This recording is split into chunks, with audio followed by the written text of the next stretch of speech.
Back here in Thunder Bay, a group of Indigenous students at Hammarskjold is involved in an impressive project. The teens are building a tiny home behind the high school. It's a way to learn valuable trade skills that can be applied throughout their lives and taken back with them to their First Nations to help address housing shortages. Vasilios Bellows has the story. It's nice to be like, hey, I'm 16 and me and my classmates did this. We're doing this. We're building a house, and lots of people don't get to do that in their lives. These definitely aren't your average high school students at Hammarskjold, as they're taking on and conquering an incredible challenge. It's called the KZ Lodge North program, which sees Indigenous students building a tiny home right behind their school.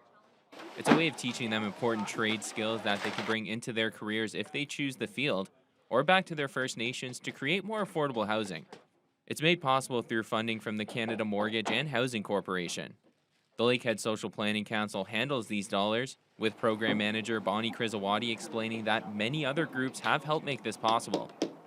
It's fabulous what's happened with Home Depot being able to provide funding for materials, Matawa. There's so many organizations, Smart Modular Canada, that have been involved that have just made this come to fruition. So it's heartwarming, and it's also extremely exciting. Alternative secondary school support worker Tanya Moses has been an important part of the program, working with the students. Moses explains what this means for them, being able to see their hard work pay off. For them to be able to see it materialize the way that it has, it allows them to have ownership. They know it builds confidence in, within themselves, and maybe that sense of pride also.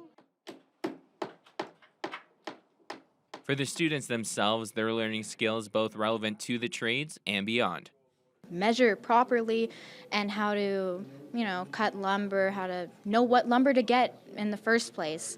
And the differences between a lot of the tools that we were using, what's best for what, and just general teamwork as well. We learned to work better as a team since a lot of us didn't know each other before that, and it definitely improved our communication skills as well. Organizers are still looking at options for the tiny home once it's completed, but the hope is to bring it to a Matawa community.